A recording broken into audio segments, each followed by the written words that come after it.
जोड़े जोड़ जहान खे जॾहिं जोड़ियाई, जोड़े जोड़ जहान खे जॾहिं जोड़ियाई, ख़ावंद ख़ासि ख़ल्के मोहम्मद मुकाई, कलमो तंहिं करीम ते चिटो चयाई, अना मौलाक व अंत महबूबी, ईअं उताई ॾिखी ॾिनाई ॿई साराऊं सैयद चए। अस्सलाम वालेकुम मौज़ूद ख़वातीन हज़रात, प्रोग्राम महरान जा रागी साण करे हाज़िर ख़िदमत आहियां जो मेज़बान मोहम्मद अशरफ बलोच साॻी सिक ऐं उरखलूस जज़्बत सां। जी मुंहिंजा साईं महरान जे रागीअ जो सफ़र रवां दवां आहे, हलूं पिया हस्बे दस्तूर हस्बे मामूल। असांजो म्यूज़िक एक्सपर्ट साईं नसीर मिर्ज़ा साहब मौजूदु आहे। साईं अस्सलाम वालेकुम। वालेकुम सलाम। नसीर साहब, अॼु तव्हां मूंखे तमामु घणा वणो पिया, इन जो छा सबबु आहे? कराची बि तव्हां विया आहियो, सभु ख़बरूं पवनि पियूं असांखे, न इस्लामाबाद बि तव्हां विया आहियो, इस्लामाबाद जी थधिड़ियूं हवाउनि में तव्हां घुमी आया आहियो। त इहो जेको तव्हां मूंखे वणो पिया, जेको तव्हांजी तबियत जो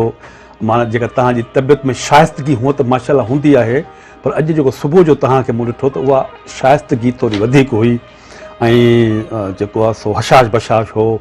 ऐं साईं हशाश बशाश ऐं ताज़गी में मज़ो तॾहिं हूंदो आहे जॾहिं का शइ एक्स्ट्रा ऑर्डिनरी इंसान खे मिलंदी आहे। हाणे इहो सॼो पहाको मुंहिंजो अची वियो, हाणे पहिरीं मूंखे इन ॻाल्हि जो जवाबु ॾियो, पोइ प्रोग्राम ते हलंदासीं। अशरफ तव्हांजी वॾी महिरबानी। सिंधी ॿोलीअ में इनखे बटर या मखण हणणु चइबो आहे। अच्छा, कंहिंखे बि पंहिंजे शिकार खे किराइणो हूंदो आहे त इहा हिकिड़ी इंटरनेशनल हिकिड़ो तरीक़ेकार आहे। जी जी, तव्हां उनखे मखण हणो, हू तिरकी पवंदो।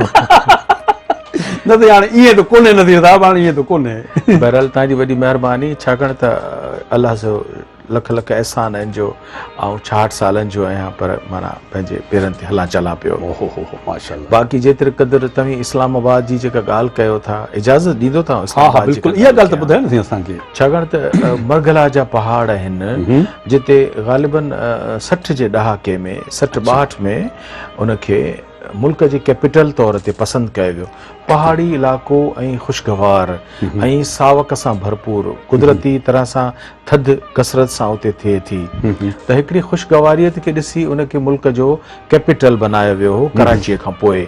ग़ालिबन 1966 खां वठी उनखे वतन जो हिकिड़ो दारुल हुकूमत जे तौर ते मञियो वियो, ठाहियो वियो। हाणे इस्लामाबाद जेकॾहिं आउं वियो आहियां त हिकिड़ी इंतिहाई मालूमात जी ॻाल्हि आहे, ॾाढी सुठी ॻाल्हि आहे। जंहिं कॉन्फ्रेंस में आउं शिरकत लाइ वियो आहियां उहो अकेडमी अदबियात पाकिस्तान, ठीकु आहे, लेटर्स अकेडमी ऑफ पाकिस्तान जे नाले सां हिकिड़ो वॾो इदारो आहे,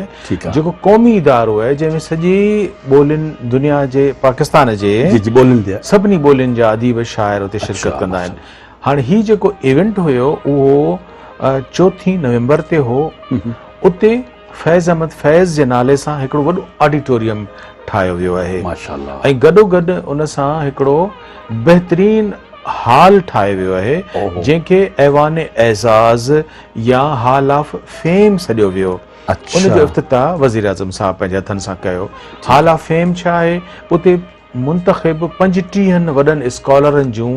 तस्वीरूं ऐं उन्हनि जा तारुफ़। हीउ हिकिड़ो नओं हिकिड़ो अंदाज़ आहे जंहिंमें मुल्क जे सभिनी ॿोलियुनि जा ॻाल्हाइण वारा जेके आहिनि उन्हनि उते उन्हनि जूं तस्वीरूं आहिनि, उन्हनि जो तारुफ़ आहे, त जेके बि उते अचनि उहो उनखे ॾिसनि। त आउं सम्झां थो त हीउ डॉक्टर हिन वक़्तु उते जा चेयरमैन असांजे सिंध जे ख़ैरपुर जा इंतिहाई सुठा पढ़ियल लिखियल ख़ूबसूरत जवान शाह अब्दुल लतीफ़ यूनिवर्सिटीअ जा हिकिड़े उर्दू शोबे जा हेड आहिनि। हाणे उते उहे चेयरमैन आहिनि, उनजो नालो आहे डॉक्टर यूसुफ ख़ुश्क। अच्छो ईअं जेकॾहिं चइजे त इब्राहिम ख़ुश्क जा नंढा भाउर आहिनि ऐं असांजी जेका भाॼाई आहे असांजी अदी शाज़िया ख़ुश्क आहे उनजा ॾेर आहिनि। अच्छा, त मतिलबु त हिकिड़ो इदारो हो जंहिंमें 400 अदीबनि शाइरनि दानिश्वरनि जेके बि हाज़िर दौर जा हाल हयात वॾियूं शख़्सियतूं आहिनि उहे सभई उन इफ़्तिताह ते मौजूदु हुयूं। असां बि उन में शिरकत कई। सिंध मां मदद अली सिंधी साहब, अदल सुमरो साहब, अयाज़ गुल साहब, डॉक्टर महमूद बुखारी साहब, शबनम गुल साहिबा, रुबीना अबड़ो साहिबा, ईअं नाला वठिबा त घणा आहिनि। त माशाल्लाह उते जी शिरकत आहे त उन्हनि सभिनी जो हुस्न ॾिसी थोरी सूंहं असां ते बि जेको आहे न उहो छांव कई आहे। तो माना इन मक़सद ॻाल्हि जो लबेलुबाब इहो निकितो, जेका असां ॻाल्हि महसूसु कई साईं उहा ईअं त महसूसु कान कईसीं नसीर साहिबु, माना उन ॻाल्हि में का सचाई या का शइ हुई तॾहिं त असां तव्हांखे चयो न साईं। बसि उते के हसीन चेहरा हुआ, उन्हनि जा पाछूला पिया हूंदा ऐं तव्हांखे मखण हणण जो मौक़ो मिली वियो।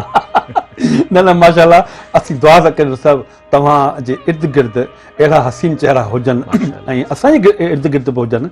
त पोइ असां बि ख़ुशि तव्हां बि ख़ुशि तव्हां ऐं असां ख़ुशि त पोइ सॼो जग ख़ुशि रहियूं। हिकिड़ी बाक़ी नंढी ॻाल्हि कयां त हफ़ीज़ जालंधरी साहिब जो बि न हाउस ऑफ फेम में तस्वीर ऐं तारुफ़ हो ऐं उन ख़बर पई त माशाअल्लाह उनखे 2 दर्जन खनि ॿारड़ा हुआ ऐं उनजी न्याणी उते मौजूदु हुई। त तव्हां जो चयो त आउं तव्हांखे सुठो पियो लॻां त पोइ मूंखे वरी हफ़ीज़ जालंधरी साहिब जो मशहूरु नज़्म जेको मलका पुखराज ॻायो आहे न, अभी तुम्हें जवां अभी तुम्हें जवां, वाह वाह वाह वाह। माना हफ़ीज़ साहिब जी जेका अदबियात में जेका सुञाणप हूअं त वॾो हिसाबु आहे, पर इन नग़मे जो वॾो हिकिड़ो कंट्रीब्यूशन गॾो गॾु पाकिस्तान जो क़ौमी तरानो जेके शानदार असांजो अज़ीम वतन जो अज़ीम तरानो आहे पाक सरज़मीन शादबाद, इंतिहाई ख़ूबसूरत ऐं ईअं चइबो त जामे लफ़्ज़नि में हुन पंहिंजे समूरे वतन जे आबादियुनि खे सरसब्ज़ियुनि खे ख़ुशहालियुनि खे साये ख़ुदाए ज़ुल जलाल जे हेठां गॾु करे छॾियो आहे। वाह चवां थो हू एॾो हसीन शाइर आहे, अज़ीम शाइर आहे जे क़ौमी तरानो निहायत इख़्तिसार वारा लफ़्ज़नि में पर जामे लिखियो आहे। त उनजी न्याणीअ सां उते असांजी मुलाक़ात थी हुई। माशाअल्लाह माशाअल्लाह। त सच पुछो त केॾी महिल दिलि चए थी त हिकिड़ो प्रोग्राम अहिड़ो कजे जंहिंमें रुॻो पाण ॻाल्हायूं ऐं नग़मा हलनि ॻाल्हायूं ऐं त इलाही माण्हुनि चयो आहे त पोइ तव्हां रागी खे छॾे तव्हां हिकिड़ो दफ़ा हिकिड़ो इंट्रोडक्शन थी वञे ज़िंदगी जे बारे में तव्हांजा कहिड़ा तजुर्बा आहिनि, उहो बि कंदासीं, ज़िंदगी भर रही उहो बि कंदासीं। तव्हांजो असांजो साथ अलाह जे रसूल जे मुहाबे क़ाइमु दाइम रहे, अलाह ताला तव्हांखे सुठी ज़िंदगी ॾे, तव्हांखे सिहत ॾे, जोड़ी सलामत। इहो तव्हांखे अनु सोलंगी चयो त जोड़ी सलामत रहे। त नसाब अॼु पंहिंजी गाॾी जेका आहे महिराण जे रागी जी वरी आई आहे कोहिस्तान जी सरज़मीन ते, ऐं अॼु जंहिं फ़नकार जी शख़्सियत ऐं उन जे फ़न ते पाण गुफ़्तगू कंदासीं नसाब त सच पुछो उन जी एॾी वॾी अज़मत आहे। मां उनजो तारुफ़ पढ़ियो पिए त हीअ फ़नकार त कोन आहे, त के अलाह जा के वली हुआ, के ख़ासि बंदा हुआ जंहिंजी उथण में बि सादगी, जंहिंजे वेहण में बि सादगी, जंहिंजे ॻाल्हाइण में बि सादगी, जंहिंजे अंदाज़ ई सॼो सादगी ते हो। त इन सभु हाणे दोस्तनि खे ॿुधाईंदा हलूं त दोस्तो अॼु उन फ़नकार असांजे सिंध जे हीरो जो नालो आहे नारू भगत आलवाणी। नारू भगत आलवाणी छा हो, हुनजो अंदाज़ छा हो, हुनजो राग जो अंदाज़ किथां शुरू थियो, इहो तव्हांखे सभु कुझु ॿुधाईंदासीं। नसीर साहिबु गुफ़्तगू कंदा, पर छो न हाणे हुनजी वीडियो त कान्हे पर ऑडियो असां वटि आहे, हिकिड़ो कलाम असां ॿुधूं था ऐं इहो तव्हांखे ॿुधाईंदा हलूं त जेको नारू भगत तक़रीबन जेके कलाम ॻाया उनजे नंढे पुटु जेको पंहिंजो टियोमल उहो संगत कंदो हो ऐं उहो केॾी महिल ॾोहिड़ा ॾींदो हो। त आउं सम्झां थो त जेको हीउ गीत आहे उन में शायदि टियोमल आहे। त तव्हां सां गॾिजी ॿुधूं था ही नारू भगत जो पहिरियों आइटम।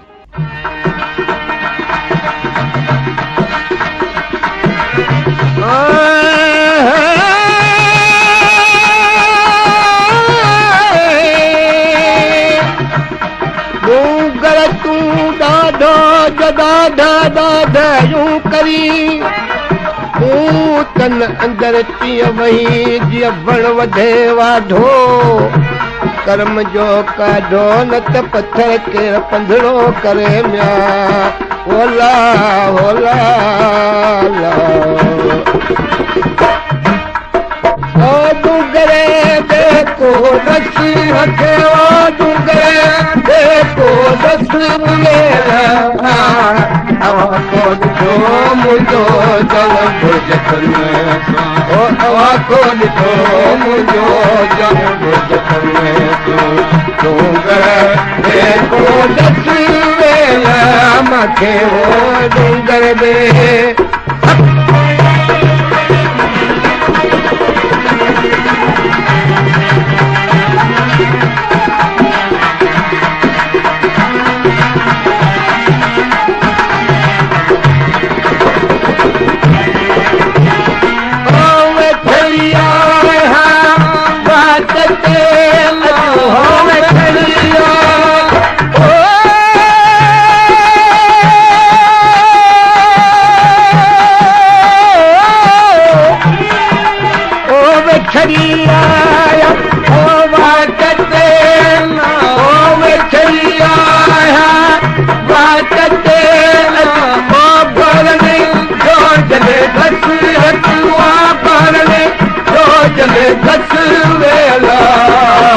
हवा को ॾिठो मुंहिंजो जल गुजतन हवा को ॾिठो मुंहिंजो जल गुजतन डूंगर ते को ॾस वेला मूंखे वो डूंगर ते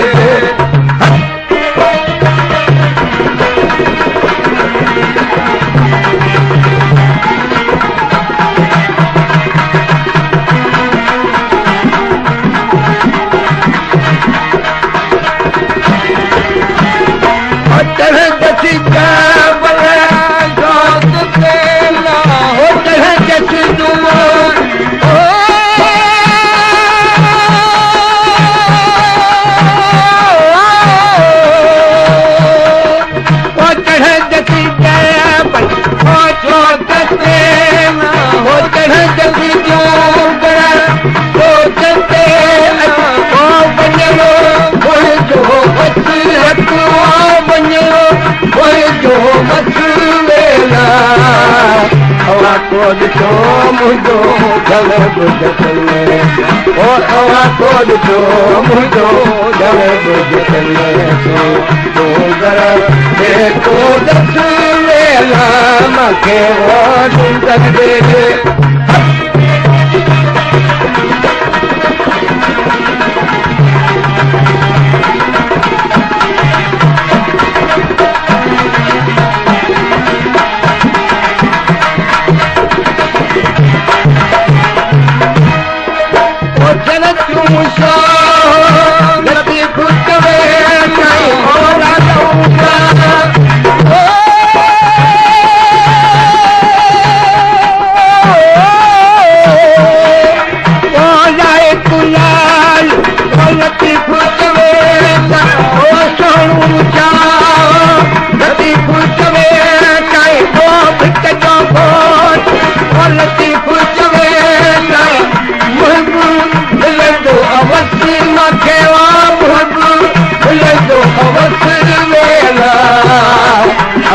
ॾिठो मुंहिंजो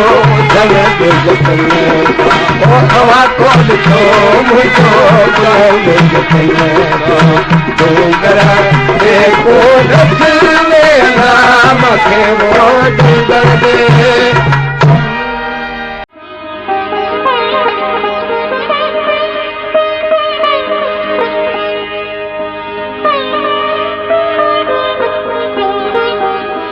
वेलकम बैक नज़ाब तव्हां जॾहिं इहो कलाम हलियो पे त सच पुछो त मूं तव्हांजी कैफ़ियत ॾिठी पे ऐं तव्हां तमामु घटि जेके फ़नकार आहिनि सिंध जा हूअं त सभु असांजे अखियुनि जा साईं आहिनि अखियुनि जा नूर आहिनि पर के वरी अहिड़ा फ़नकार आहिनि जेके असरु छॾींदा आहिनि कननि ते त तव्हां ते बि हिकिड़ो मूंखे महसूसु थियो कि कलाम में उहो असरु हो कमाल जी शाइरी हुई ऐं कमाल जो वरी अंदाज़ हो त पाण त कोन हुआसीं जंहिं वक़्त जो हीअ आर्टिस्ट आहे तमामु वॾी उमिरि जो आहे त तव्हां जेको ॿुधो आहे नारू भगत खे त हाणे तव्हां नारू भगत खे कहिड़े अंदाज़ में उनखे खणी था हलो आर्टिस्टनि जे कहिड़ी सिफ़ में रखो था अशरफ तव्हां पंहिंजे इब्तिदाई गुफ़्तगू में चयो त हुनजो कोहिस्तान सां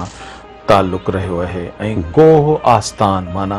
जबलनि वारी जेका एरिया आहे ऐं जॾहिं बि असीं सिंध जे तबई भाङनि जो अशरफ ज़िक्र कंदासीं न त पोइ हर तबई भाङे जे फ़नकार जो मिज़ाज पंहिंजो आहे लाड़ वारे जो मिज़ाज लाड़ी हवाउनि ऐं दरिया ऐं जेको उनजो माहौल आहे विचोलो त वरी ॾिसंदो उहे ॾाढा मुहबत भरिया ख़ुलूस वारा मिठा मिठा पाण जॾहिं विचोलो चवंदासीं त पोइ असांखे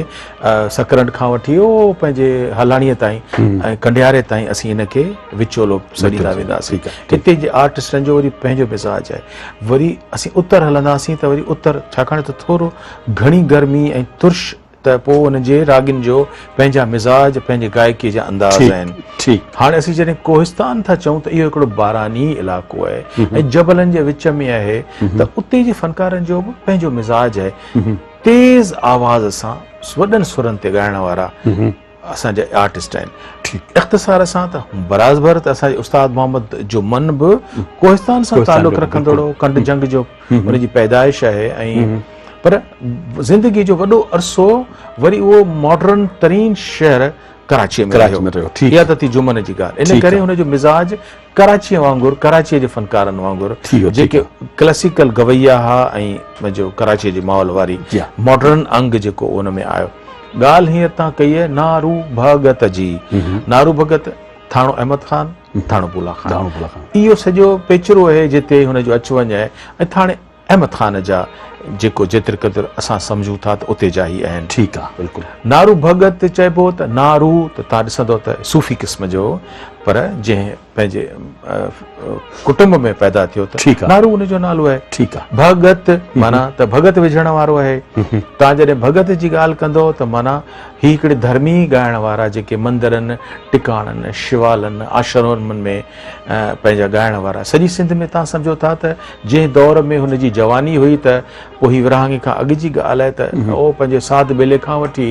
उहो मांझंद वारे जेको मंदर ताईं दरबार ताईं जेका असांजे हालाणीअ में आहे त इन्हनि सभिनी एरियाउनि में उहे भगतूं विझंदा वेंदा हुआ ठीकु भगत जो जेको तरीक़ो आहे तव्हांखे ख़बर आहे त कंवर भगत हो कंवर मोटण दास हो फ़कीर मोटण दास हो इहे सेलिब्रिटी हुया असांजा अॼु खां 100 साल पहिरीं वारी जेका असांजी मौसीक़ी तारीख़ आहे उन खां पोइ असां वटि नारू भगत जेको आहे उहो बि पैदा थियो आहे साॻे ई तसलसुल में भगत माना भक्ति वजत थींदी आहे अच्छा। जीअं पाण कलवाड़ो करवो दादरो ही क्लासिकल राग जूं वजतूं आहिनि ठीकु आहे अच्छा ऐं अञा बि हिकिड़ी ॻाल्हि तव्हां ॻाल्हि सभु वरी हिते वरी तव्हांखे इंटरप्ट कंदो माफ़ु कजो त जेको इंसान जे मिज़ाज ते छा इलाइक़े जो असरु थिए थो मौसम जो असरु थिए थो छा साईं या गायकी ते बि थिए थो 100% अच्छा। हुनजे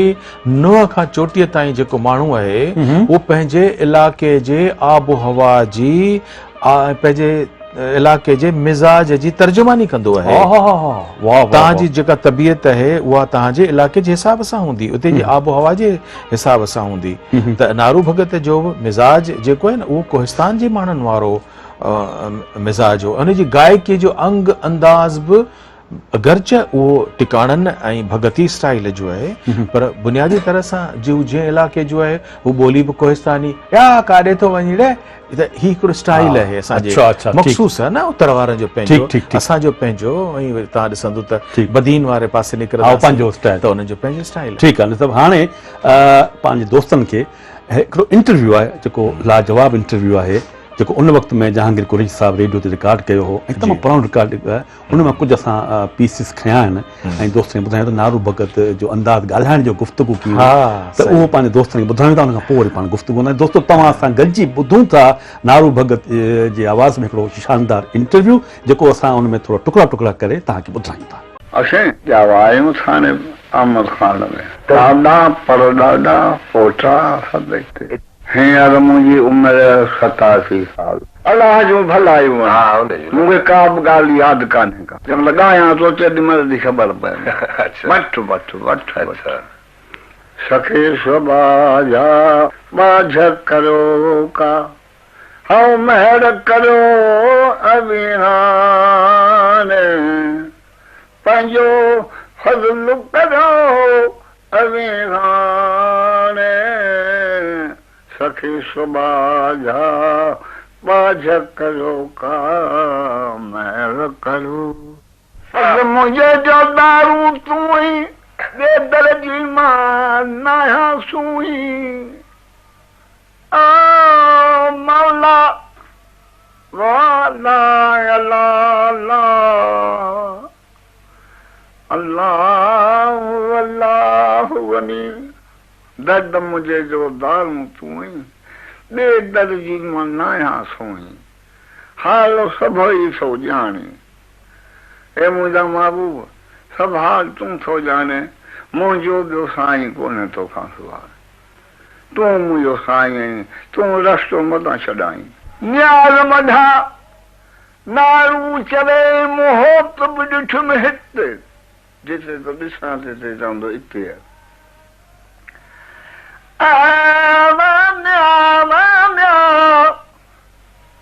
न्याज़ मढा नारू चवे मोहत बि ॾिठुमि हिते जाने आई में जूई में मुझो प्रेम सो प्रभात हनिश लकान पुछे मिजात न्याज़ मझा नारू चवे वान्या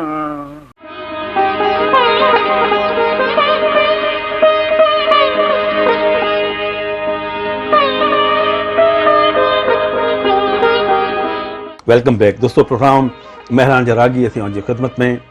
महरान टेलीविज़न तां पेश करे रहिया आहियूं। महरान जी रागी में अॼु सिंध जे जंहिं फ़नकार जी शख़्सियत ऐं उनजे फ़न ते गुफ़्तगू हली रही आहे, उन फ़नकार जो नालो आहे नारू भगत आलवाणी। ये सभु हाणे मूं वटि तारुफ़ आहे, तव्हां इजाज़त ॾियो त दोस्तनि खे थोरो ॿुधाईंदा हलूं। त दोस्तो, सिंधु दरिया जे ओलहे वारो इलाइक़ो कोहिस्तान सिंध जे वसी एराज़ी ते पखिड़ियल आहे,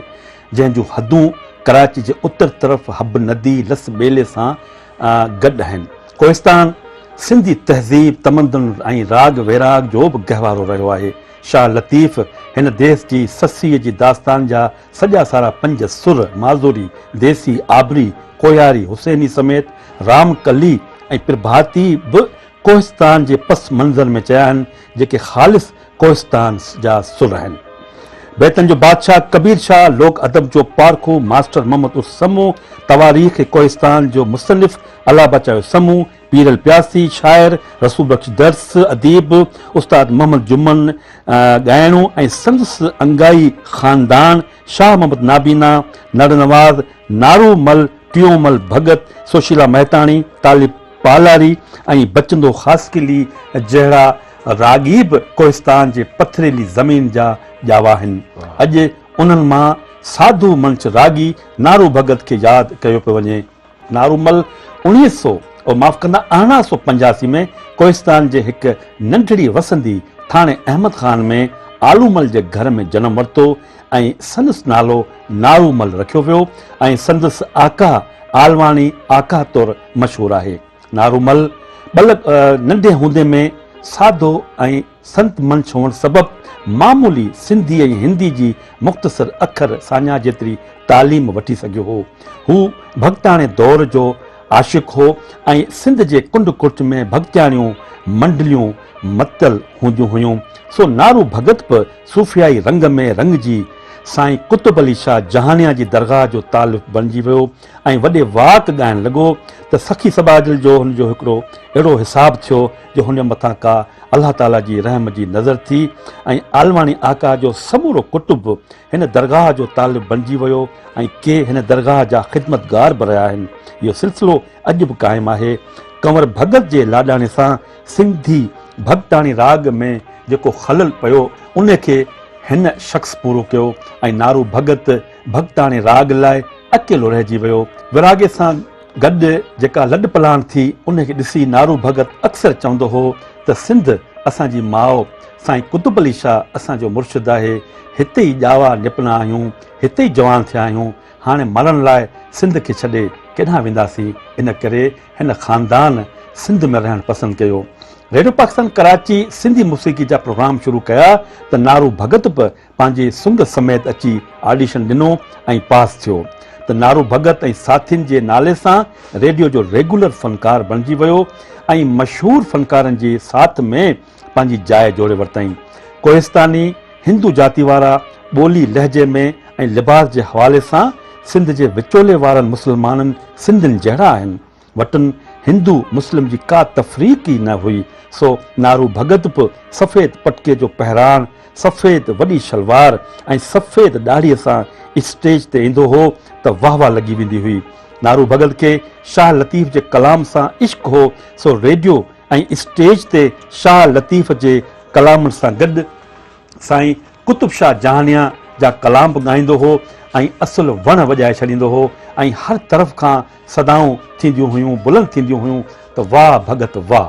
1953 में लतीफ़ कल्चर सोसाइटी जो क़याम अमल में आयो ऐं शाह जे पहिरें मेले जो उर्स दरगाह ते मल्हायो वियो त नारू भगत बि उन में शरीक थियो ऐं पोइ लगातार ता हयात शाह साहब जे स्टेज जूं हाज़िरियूं भरींदो रहियो। स्टेज सेक्रेटरी साईं मीरा मोहम्मद शाह, पीरज़ादो अब्दुल सत्तार, अली मोहम्मद शाह राजदी, डॉक्टर नबी बख्श बलोच जिन संदसि ख़ासि शीदाइन मां हुआ ऐं खेसि बुज़ुर्गनि वारे तालीम ॾींदा हुआ ऐं ताज़ीम ॾींदा हुआ। वाक़ई हू उन ताज़ीम जे लाइक़ बि हो। नारू भगत शाह लतीफ़ जे स्टेज लाइ एक्शन वारो रागी हो ऐं स्टेज ते संदसि अदायगी ॾिसण वटां हूंदी हुई। शाह लतीफ़ जो कलाम ॻाईंदे जज़्बात ऐं वजद में वहकर में वहंदे नारू भगत कॾहिं गोॾो खोड़े ॿाहूं उछले ऐं बार बार हक़ हक़ चवंदे उथी बीही रहंदो हो ऐं हथनि जी अजीब इशारनि ऐं जिस्मानी हरकात सां महफ़िल खे असुल मस्त बणाए छॾींदो हो। ढोलक वारो लोंग फ़क़ीर सांस ढोलक ते टिको मल्हाईंदो हो त वेतर माहौल अजीब थी वेंदो हो। नारूमल जे ॻायल शाह लतीफ़ जी काफ़ी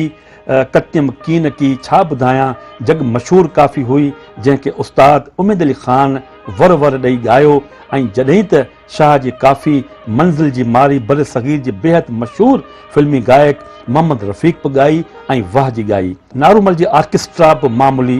बाजे ढोलक वारी हुई ऐं हुन सिंधी रागड़ियूं जोग मांझ राणो सुर वग़ैरह आसान तालनि ऐं आम फ़हम अंदाज़ में ॻायूं ऐं कमाल ॻायूं। नारू भगत कल्बी ॻाइणो हो सो रूह सां ॻाईंदो हो ऐं तासुर बि छॾींदो हो। उन लाइ खेसि भला शक संदसि फर्ज़न टियोमल जो साथ ऐं सहकार रहियो जो साणस हारमोनियम वॼाईंदो हो ऐं साणस गॾु आलाप कंदो हो। 1958 में लाहौर में मूसीक़ी जो वॾो मेलो थियो जेको 1 यूनिट जे सरकार जे सहकार सां थियो हो। साईं अली मोहम्मद राशिदी ख़ुसूसी तौरु नारू भगत खे घुरायो हो जंहिं महफ़िल खे मस्त करे छॾियो हो। पीर अली मोहम्मद शाह राशिदी सिंध जो रवेनी जो वज़ीर हो। तंहिं 16 एकड़ ज़री ज़मीन जी अलाटमेंट आर्डर भगत जे हवाले कयो त भगत चयो बाबा साईं असीं फ़क़ीर माण्हू आहियूं ॻाइणु ॼाणूं पर ज़मीन खेड़े न ॼाणूं। बहितर आहे त इहा ज़मीन कंहिं बेज़मीन हारीअ खे ॾिनी वञे हू खेड़े ऐं पंहिंजे ॿचनि जो पेट गुज़र करे। लाहौर में नारूमल जे वापसी लाइ हवाई जहाज़ जो इंतज़ाम थियो त इनकार कंदे चई त असीं धरतीअ जा माण्हू हवाउनि में न पर ज़मीन ते सफ़र कंदा आहियूं ऐं खेसि ट्रेन लाहौर मेल रस्ते सिंध मोकिलियो वियो। उन मां साफ़ ज़ाहिर आहे त नारू भगत केॾे वॾे मयार जो रागी वैरागी हो जंहिंखे माया सां का मोहबत न हुई। ऊचनि सुरनि में आलाप कंदड़ स्टेज ते माण्हू मस्त बणाइण वारो ही मस्त अलस्त भगत नारूमल पंहिंजे जीवन सफ़र जा 85 साल पूरा करे पुरलोक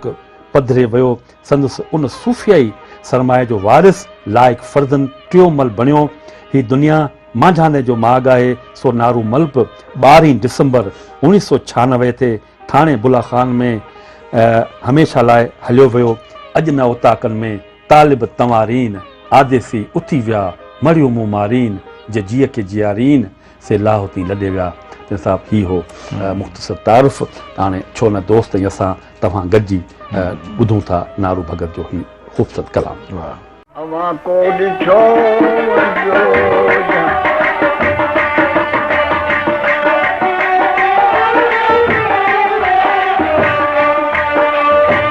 अवां को ॾिठो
वेलकम बैक जी साहब। हाणे तव्हां जेका ॻाल्हि कई पे त जेका ॻाल्हि मूं ताईं कटी हुई त इंसान जे मिज़ाज ते हुअं ई रंगनि जो हिसाबु आहे, मौसमनि जो बि हिसाबु आहे, आबहवा जो बि हिसाबु आहे। पर इहा ख़बर अॼु तव्हां मूंखे ॿुधाई त जेके रागी आहिनि उन्हनि जे मथां बि जेको आहे सो इलाइक़े जो वॾो हिकिड़ो हिसाबु रहंदो आहे। त हाणे कोहिस्तान, थाणो अहमद ख़ान, थाणो बुला ख़ान ऐं बिल्कुलु हिकिड़ो सख़्तु तरीन हिकिड़ो माहौल आहे न साईं उते जो, उते जेके बसगरदाई में जेके माण्हू आहिनि ऐं जेके क़ौमूं रहनि थियूं। पोइ इहो मुमकिन कीअं थियो नसीर साहिबु त उन्हनि क़ौमुनि जो मौसीक़ी सां एॾो प्यारु कीअं रहियो? नारू भगत जो जेतिरे क़दुरु तव्हां तारीफ़ में बि असांखे ॿुधायो आहे ऐं असीं जेके असांजी उमिरि जा आहिनि उहे सभु ॼाणनि था त सिंध राग विराग वारी धरती आहे। सूफ़ियुनि जूं दरगाहूं, टिकाणा, आस्थाना, मंदिर, दरबारूं हर जॻह। त जंहिं वटि जेको टैलेंट हुयो उहो उनखे इज़हार करण जो इन्हनि हंधनि ते मौक़ो बि मिलंदो रहियो। नारू भगत जे जेसि ताईं ख़्याल आऊं पंहिंजो ॿुधाइणु चाहियां थो त नारू भगत माशाल्लाह पंहिंजे ख़ानदान में पुश्त भगत विझण वारनि फ़नकारनि में ज़ाहिर त जेकॾहिं असीं मोहन भगत जो ख़ानदान ॾिसूं था त उहे बि सभु पुटड़ा हुन जा शंकर वारा सभु ॻाइनि पिया। अहिड़ीअ तरह सां जेकॾहिं कंवर भगत जो बि को औलाद हुजे हा त पोइ उहो उन जे सिलसिले खे जारी रखे आहे। तव्हां ॾिसो त फन विरसे में मिलंदो वञे थो, उहो उनखे अॻिते वधाईंदा वञनि। ठीकु आहे, मोटी था अचूं नारू भगत ते त नारू भगत जो बि त पाण खे विरसे में मिलियल भगती गायकी हुई जेका वरी हुन पंहिंजे पोयरनि मां टेऊंमल में जंहिंजो बि तव्हां तस्करो कयो हाणे उनजे औलाद में बि इहा मौसीक़ी आहे। पर बुनियादी तरह सां उहे वरी बि थोरा कारोबारी थी विया आहिनि। थाणे बुला ख़ान में, थाणे अहमद ख़ान में नारू भगत जा जेके पोयर ॾोहिटा पोटा आहिनि उहे वरी हिन नए जदीद दुनिया में वरी पंहिंजे ॿिए कारोबार सां आहिनि। पर असीं वरी मोटी जॾहिं नारू भगत ते था अचूं। ठीकु आहे, अच्छा इहा ॻाल्हि पाण कंदासीं हिकिड़े कलाम खां पोइ वरी पाण। त दोस्तो तव्हां सां गॾिजी ॿुधूं था हीउ ख़ूबसूरत कलाम, हुन खां पोइ नसीर साहिब खां इहा ई ॻाल्हि उतां वठंदासीं।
Welcome back. नसीर साहब ॻाल्हि करे रहे हो त नारू भगत खे जेको राग मिलियो हो उहो हुनखे ख़ानदानी तौर ते विरसे में मिलियो हो ऐं उन खां पोइ हुन कमाल जो उहो जेको पेश कयो, पर उन जेको औलाद आहे जेका पोयां पीढ़ी आहे उहा शायदि नथी उन शइ में न आहे, कारोबार में आहे, उहे कारोबार में। त हाणे टियोमल जेको आहे साईं उहो त शायदि ॻाए पियो या उन टेऊंमल जो तव्हांखे ज़िक्र सभु कुझु ॿुधाईंदुसि, पर अञा कहिड़े थोरो अॻिते ॿुधाईंदुसि। ठीकु आहे। हिन वक़्तु तव्हां छाकाणि त तारुफ़ पढ़ियो त माण्हू ॿुधणु चाहींदा त नारू भगत छा हुयो, छाकाणि त असां जॾहिं जवानीअ ॾे आयासीं पिए त हुन जो देहांत थी वियो आहे। इन करे जेके माण्हू मुताले में नारू भगत खे पढ़णु चाहिनि था त उन जी तारीख़ सभ खां अवल मोहतरम साईं GM सैयद साहब लिखी है, जनब गुज़ारियम जिनसी। जेकॾहिं तव्हांखे नारू भगत जी तस्वीर, हुनजे ख़ानदान जो अहवाल, हुनजी गायकी जे अंदाज़ खे सम्झणो हुजे वधीक तफ़सील सां, हिकिड़ो त असीं बयानु पिया करियूं, वरी जेकॾहिं को पढ़णु चाहे त पोइ जनब गुज़ारियम जिनसी सिंधी अदबी बोर्ड जो छपरायल किताब आहे उन में पढ़नि। जेकॾहिं उन्हनि खे वधीक अञा दिलफ़रेबीअ सां नारू भगत जे बारे में पढ़णो आहे त पोइ उहे ॾींहं उहे शींहं मोहतरम साईं पीर अली मोहम्मद राशिदी, छाकाणि त उनखे इंट्रोड्यूस करण वारो मीडिया में मंदरनि टिकाणनि ऐं औलियाउनि जे मेलनि मां खणी मीडिया में आणण वारो पीर अली मोहम्मद राशिदी, त उनजो किताब उहे ॾींहं उहे शींहं में आहे। नारू भगत ते सभ खां अज़ीम मज़मून असांजे शेख अज़ीज़ साहब, जंहिं उनखे हैदराबाद में गवर्नमेंट हाई स्कूल जे स्टेज ते केतिरनि शाम लतीफ़ में ॾिठो, उन लिखियो आहे। वरी मुमताज़ मिर्ज़ा साहब सदा सुए था कापड़ी ऐं विसारिया न विसरनि, उन में हुन नारू भगत खे लिखियो आहे। सोज़ हालाई साहब पंहिंजे किताब साज़ ऐं आवाज़ में उनजे बारे में लिखियो आहे। त इहा त थी उनजी मालूमात, जेकॾहिं को फर्दर पढ़णु चाहे उनजे बारे में। जेतिरे क़दुरु नारू भगत जो तव्हां कुतुब अली शाह जहानिया सरकार हैदराबाद में असांजी जेका हाणे सिविल लाइन सजे थी, उनजी दरगाह जेका साईं रोशन अली शाह, साईं कुतुब अली शाह जहानिया, हिकिड़ा त हू उन जा पुश्त ब पुश्त मुरीद था अचनि। इन करे हुन कलाम कंहिंजा ॻाया, ॾिसजे त हुनजी वजह शोहरत साईं कुतुब शाह कलाम, कुतुब अली शाह जहानिया, उन खां पोइ साईं रोशन अली शाह, साईं रोशन अली शाह जेके साईं कुतुब अली शाह जा फर्ज़ंद आहिनि। ऐं वरी तव्हां अॻिते हलंदासीं त पोइ हिन सिंध में हिकिड़ी त सरताज शोरा आहे, असांजो सुहिणो शाह लतीफ़, जंहिं कुर्बान, असांजा अबा ॾाॾा, असांजा सभु नसुल कुर्बान, उन्हनि जो जेको कलाम आहे। असांजे नारू भगत जॾहिं ख़ासि तरह सां शाह साईं जूं वायूं जेके ॻायूं, जिन मां कापायतीअ मां कातू करीबन जे अॻियां कतियम की न की छा ॿुधायां, इहा ॻाई त उनखे हिकिड़ी नेशनल इंटरनेशनल शोहरत उनखे नसीब थी। नारू भगत रेडियो पाकिस्तान कराचीअ तां इंट्रोड्यूस थियो। रेडियो पाकिस्तान कराची 14 अगस्त 1948 ते क़ाइमु थियो। उते सिंधी नशरियात जॾहिं 48 खां पोइ 49 में शुरू थी, त पोइ अली मोहम्मद छागला साहब जे ज़माने में जेके सिंध जा फ़नकार मुख़्तलिफ़ हिसनि मां उते वेंदा हुआ ॻाइण जे लाइ, थाणे अहमद खान, छाकाणि त कराची जो हिसो न, कराची ज़िलो आहे सॼो न, उन ज़िले जे आर्टिस्ट जी हैसियत में नारू भगत उते मुतारिफ़ थियो। हिकिड़ी ॻाल्हि तव्हांखे वधीक थो ॿुधायां त नारू भगत शाह लतीफ़ जे मेले जे स्टेज जो शहनशाह रागी हुयो, हालांकि उन वक़्तु बुज़ुर्ग हो, पोड़ो हो। 1954 में पीरज़ादे अब्दुल सत्तार साहब बिटशाह सकाफ़ती मरकज़, जेको हींअर शानदार महल ताजमहल थो नज़र अचे किराड़ जे किनारे सां, उते उन जे संग बुनियाद जी जेका महफ़िल आहे उन में नारू भगत आयो आहे। ऐं उन शाह लतीफ़ जा कलाम जॾहिं सिंध जे माण्हुनि जे अॻियां ॻाया आहिनि, त पोइ नारू भगत जो पंहिंजो स्टाइल सां उहो अवाम में साम्हूं आयो आहे। ऐं ईअं ई पोइ हुन जो रेडियो पाकिस्तान कराचीअ खां पोइ रेडियो पाकिस्तान हैदराबाद सां ताल्लुक़ जुड़ियो, जिते हुन जा कुझु कलाम रिकॉर्ड थिया। ठीकु आहे, मतिलबु हाणे वरी आउं तव्हां को वाक़ियो पुछंदुसि, पर छो न दोस्त असां गॾिजी ॿुधूं ऐं तव्हां बि ॾिसूं था त नारू भगत जो हीउ जेको बहितरीनु कलाम आहे उहो ॿुधूं था, हुन खां पोइ वरी पाण दोस्त कंदासीं। दोस्तो तव्हां सां गॾिजी ॿुधूं था नारू भगत जो हीउ ख़ूबसूरत कलाम।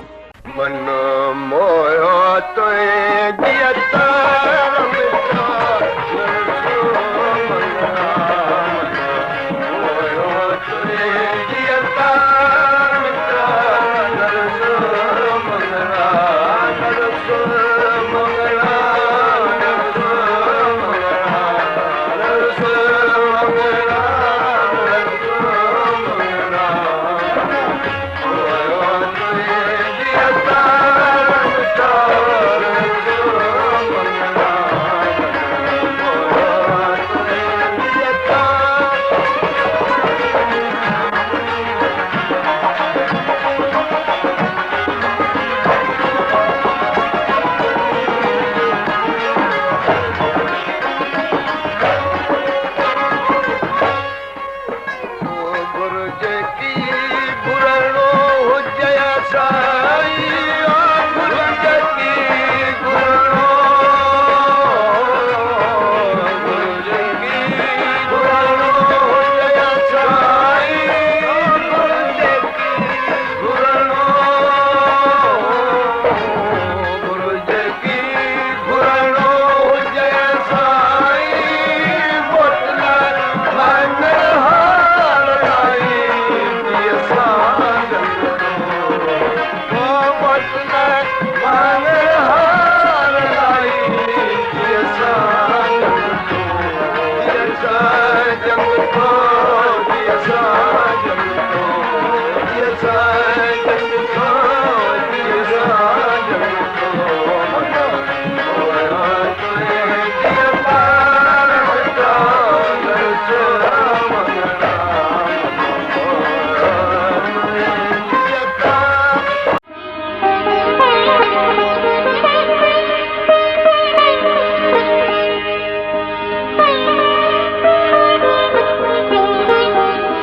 वेलकम बैक दोस्तों प्रोग्राम महराण जे रागी असीं उनजी ख़िदमत में महराण टेलीविजन तां पेश करे रहिया आहियूं। महराण जी रागी में अॼु जंहिं फ़नकार जी शख़्सियत ऐं उनजे फ़न ते गुफ़्तगू हली रही आहे उन महान फ़नकार जो नालो आहे नारू भगत आलवानी। असीं नसरी साहिब खां पुछंदासीं त साहिब तव्हां जेको हिन खां अॻु में ज़िक्र कयो त मुख़्तलिफ़ किताबनि में मुख़्तलिफ़ अदीबनि नारू भगत जी शख़्सियत ते लिखियो आहे ज़बरदस्त छाकाणि त लिखण बि हिकिड़ो कमाल आहे न साईं ऐं उन खां पोइ को अहिड़ा वाक़ियात आहिनि के ज़िंदगी में जेके हुन सां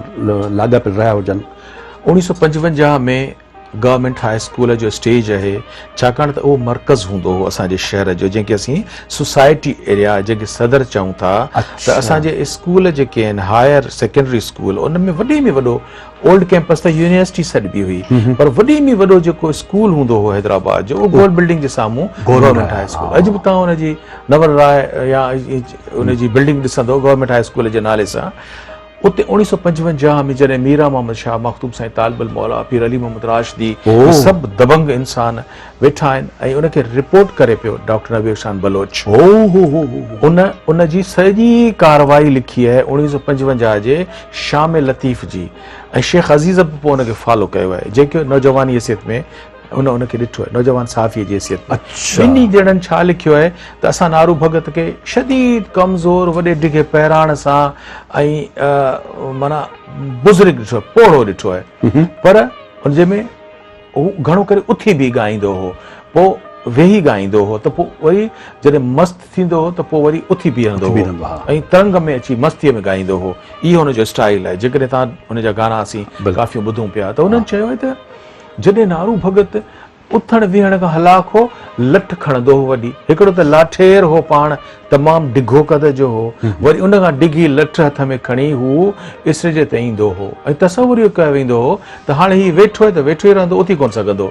पर शाह जो कलाम जॾहिं हू कलवाड़े ते ॻाईंदो हो त ॻाईंदे ॻाईंदे हुन में एॾी त मौज मस्ती थींदी जो केॾा विया संदनि जा सूर केॾा विया हुन जा जेके इहे उथण जा लाचारियूं हू ॻाईंदे ॻाईंदे मौज मस्ती में उथी बीह रहंदो हो। इहो ई साॻियो लका हुनजो शाह लतीफ़ जे मेले जे ॾींहंनि में बि जेसिताईं हुन ॻाए सघियो हो उहो आख़िर ताईं ॻाईंदो रहियो। मीरा मोहम्मद शाह डॉक्टर नबी बलोच ऐं मुमताज़ मिर्ज़ा साहिब जे पीरियड ताईं हुन हर दौर ताईं इन ई तरीक़े सां ॻायो। हाणे मूं जेकॾहिं चवां त मूं नारू भगत खे त कोन ॾिठो पर मूं कंहिंखे ॾिठो मूं टेऊमल खे ॾिठो जेको हुनजो पुटु हो ऐं संदन उहा ई ॿारी हुई जेका नारू भगत वारी जंहिंजा नंढी उमिरियुनि वारा जेके वॼता ऐं वॼाइण वारा ऐं ॻाइण वारा हुआ उहे पोइ असां वटि रेडियो पाकिस्तान हैदराबाद ते ईंदा। ऐं तव्हांखे टेऊमल जी अॻिते हली ॻाल्हि ॿुधाईंदुसि पर टेऊमल खे मूं रिकॉर्ड कयो ऐं हुनजा मूं केतिरा ई कलाम आहिनि जेके संदसि पीउ जा ॻायल आहिनि उहो लाइव बि अची ॻाईंदो सालिम मोहम्मद शाह साहिब वारी कचहरी में पोड़ो त अलबत्ता उहो बि वॾो हो अच्छा घाटा वार हुनजा हीअं हीअं लुॾंदा हुआ हू जॾहिं ॻाईंदो हो त उहो बि साॻी हुन पंहिंजे पीउ वारी मस्ती सरमस्ती असांखे टेऊमल में बि नज़र आई। ठीकु आहे न सभु हाणे वरी इहा टेऊमल ते बि ॻाल्हि कोन कंदासूं त दोस्तो तव्हां असां गॾिजी ॾिसूं ॿुधूं था नारू भगत जी आवाज़ में ही ख़ूबसूरत कलाम।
जतने पुनारा पुण्यने जिंदस बाह बंधो गति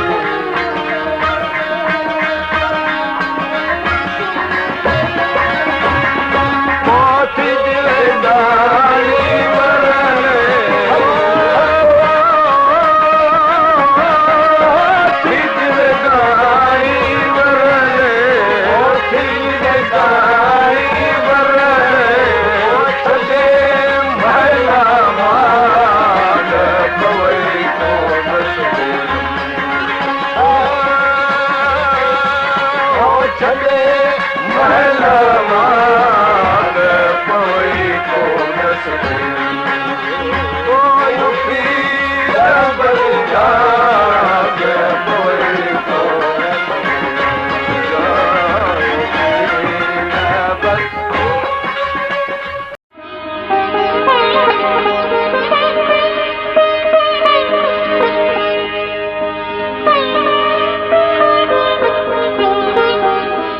वेलकम बैक नसाब तव्हां ॻाल्हि कई पे मूं तव्हां वाक़ियो पुछो पे तव्हां सॼी ॻाल्हि ॿुधाई पे त ईंदो हाणे इहो तव्हांखे एज़ ए तव्हां जॾहिं प्रोड्यूसर हो ऐं तव्हां म्यूज़िक में वॾो हिकिड़ो वक़्तु गुज़ारियो त कॾहिं तव्हांखे महसूसु थियो त इहो नारू भगत काश हुजे हा ऐं काश मां हुनजो रिकॉर्ड करियां नगमा या को कलाम करियां या हुन सां कचहरी करियां या हूंदी सही थिए ज़रूरु अशरफ तव्हां यकीन करियो त आउं अॼु ताईं उनजो जेको कातू क़रीबन खे हूअं त हुनजा कई काफ़ी कलाम ॻायल आहिनि रिकॉर्डिंग आहिनि मौजूदु पर उनजो जेको मूंखे पसंदीदा अॼु बि जेकॾहिं आउं पंहिंजे तन्हाईअ में अशरफ यकीन करियो त कंहिंखे जुंगारियां थो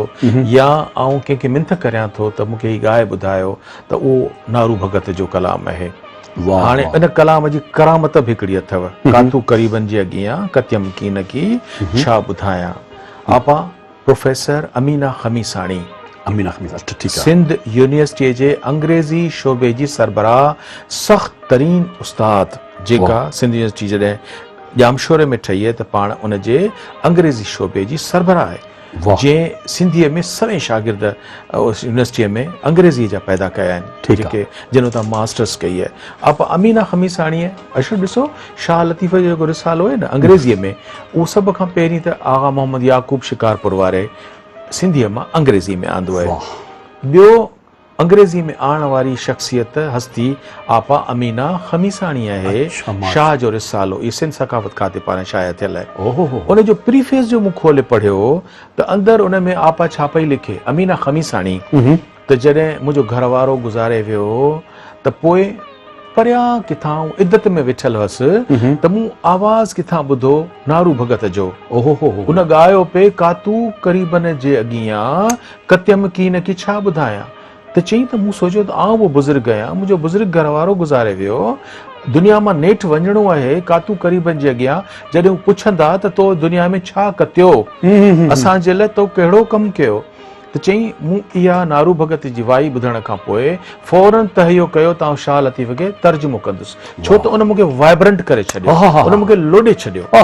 ऐं इन करे पोइ हुन शाह जो सॼो रिसालो अंग्रेज़ी में तर्जुमो कयो जेको अशात पज़ीर थियल आहे त ॾिसो इहा करामत कंहिंजी थी नारू भगत जे ॻायल उन वाईअ जी जंहिंजो अंदरि मफ़हूम हो त कातू क़रीबन जे अॻियां मथे जेको वेठो आहे कत्यम कीन की छा ॿुधायां छा चवंदुसि आउं दुनिया मां तुंहिंजे लाइ छा खणी आउं चवंदुसि त आउं भिटाई जो रिसाले खे मुतर्जुमे जे हैसियत कयो ऐं हीअ ख़िदमत सरंजाम ॾेई आया हाणे बाक़ी हिकिड़ी आख़िरी ॻाल्हि तव्हांखे टेऊंमल जी थो ॿुधायां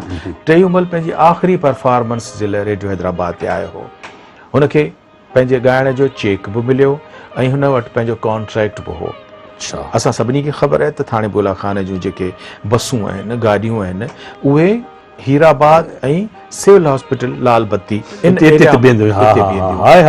उन्हनि खे वरी वापसि वञिणो हूंदो नारू भगत शाम जो कचहरीअ में ॻाए जॾहिं उतां बस स्टॉप तां या वैगन स्टॉप तां पंहिंजे अहमद खान ते वियो थाणे त उते हुनखे हार्ट अटैक थी पियो बस में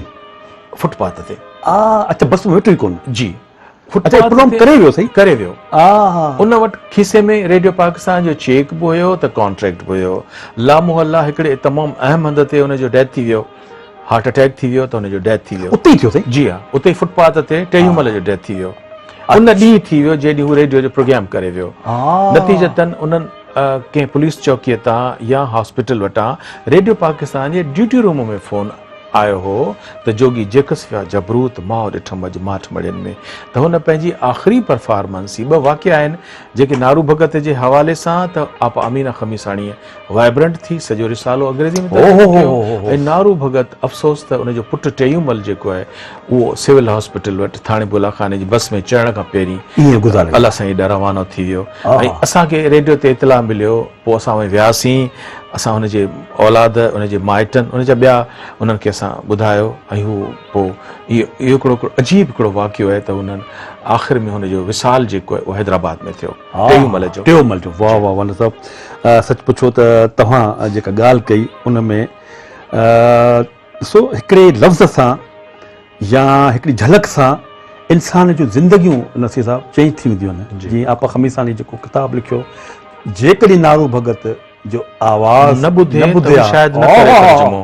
हाणे इहो छा आहे नसीर साहब, इनखे तव्हां थोरो हाणे इहा हकी करे इहा कहिड़ी कैफ़ियत आहे, इनखे असां कहिड़ो नालो ॾियूं? आउं चवां थो त कुदरत माण्हुनि खां कमु किन हीले ऐं वसीले सां कंहिं बहाने सां वठंदी आहे। त सभु कुझु हिकिड़ो कुदरत जे किताब में लिखियो पियो आहे त हिन माण्हू खे हीउ कमु कॾहिं करिणो आहे। मुमताज़ मिर्ज़ा साहब शाह लतीफ़ जो गंज वारो रिसालो, अलामा दाऊद पोटे साहब ख़ानदान खां घुरियो त ॾियो त हिनखे असीं छापियूं, ख़ानदान वारा न ॾिनो।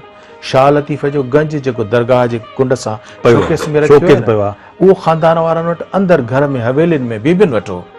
पर डॉक्टर दाऊद पोटे साहब खे हुन न ॾिनो, पर हुन ॾिनो मुमताज़ मिर्ज़ा खे बाद में। त बिटाई उन ते राज़ी थियो ऐं उहो छपियो डिलक्स एडिशन। मोहतरमा शहीद बेनज़ीर भुट्टो साहिबा उहो पंहिंजे ख़र्च ते कल्चर डिपार्टमेंट जे तरफ़ां हमीद आख़ून साहब उनखे छपरायो। मुमताज़ मिर्ज़ा साहब वरी उनखे नई जदीद सूरत ख़तीअ में अशरफ लिखियो। अच्छा, हाणे मुमताज़ मिर्ज़ा साहब उन खां पोइ साल ॿिनि खां पोइ वफ़ात करे विया।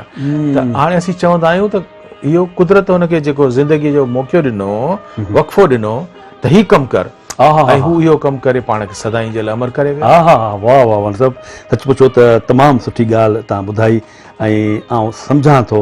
त ही भगत जेके आहे इहे पंहिंजो वारो वॼाए विया ऐं कमाल जो वारो वॼाए विया। अॼु दुनिया यादि करे पई अचे, न आहिनि उनजो फ़न। ऐं असांखे अलाह ताला इहो मौक़ो ॾिनो न साहब, तव्हांखे शाबस हुजे, जस लहो, असांजे महिरान टेलीविज़न खे, मुर्तज़ा मजबूर साहब खे, वॾे मोरई साहब खे, त इहे सभिनि जूं कोशिशूं जो असीं पंहिंजे हीरोज़ खे यादि करे रहिया आहियूं। जेतिरी असां में कोशिशि आहे असां उनखे अशरफ तां यकीन करियो, ऐं गुलाम नबी मोराई साहब हिकिड़ा महबूब माण्हू आहिनि, छाकाणि त कुदरत हुननि खे वॾो ऑफिसर, बाला ऑफिसर त पंहिंजी जाइ ते, पर हू म्यूज़िक लवर आहिनि ऐं जंहिंजे बि दिलि ऐं कन ऐं समातूं मौसीक़ी पसंदि कंदियूं न अशरफ, उहो केतिरी बि तबियत में हुनजी सख़्ती हुजे पर उहो अंदरां गुदास।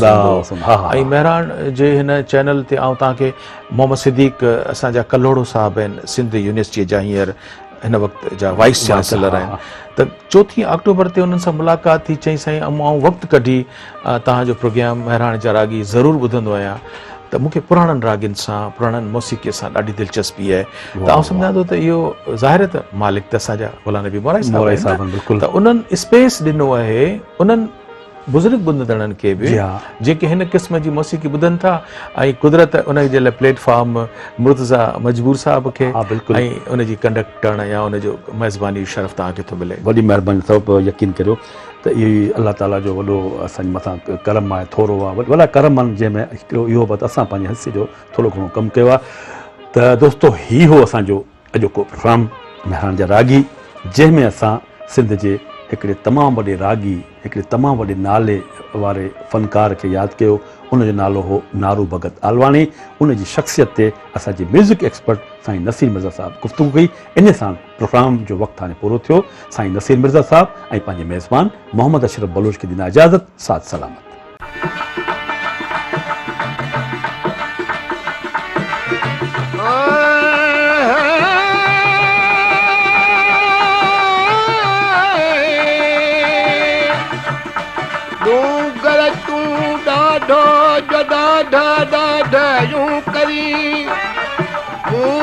तन अंदर तीअं वही जीअं वण वधे वाढो, कर्म जो काढो न त पत्थर केर पंधड़ो करे मिया। होला होला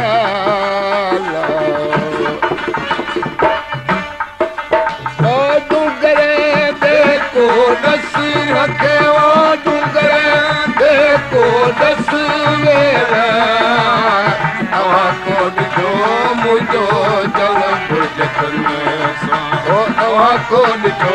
मुंहिंजो जन डूंगर को दस वेला मूंखे वो डूंगर दे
मुझो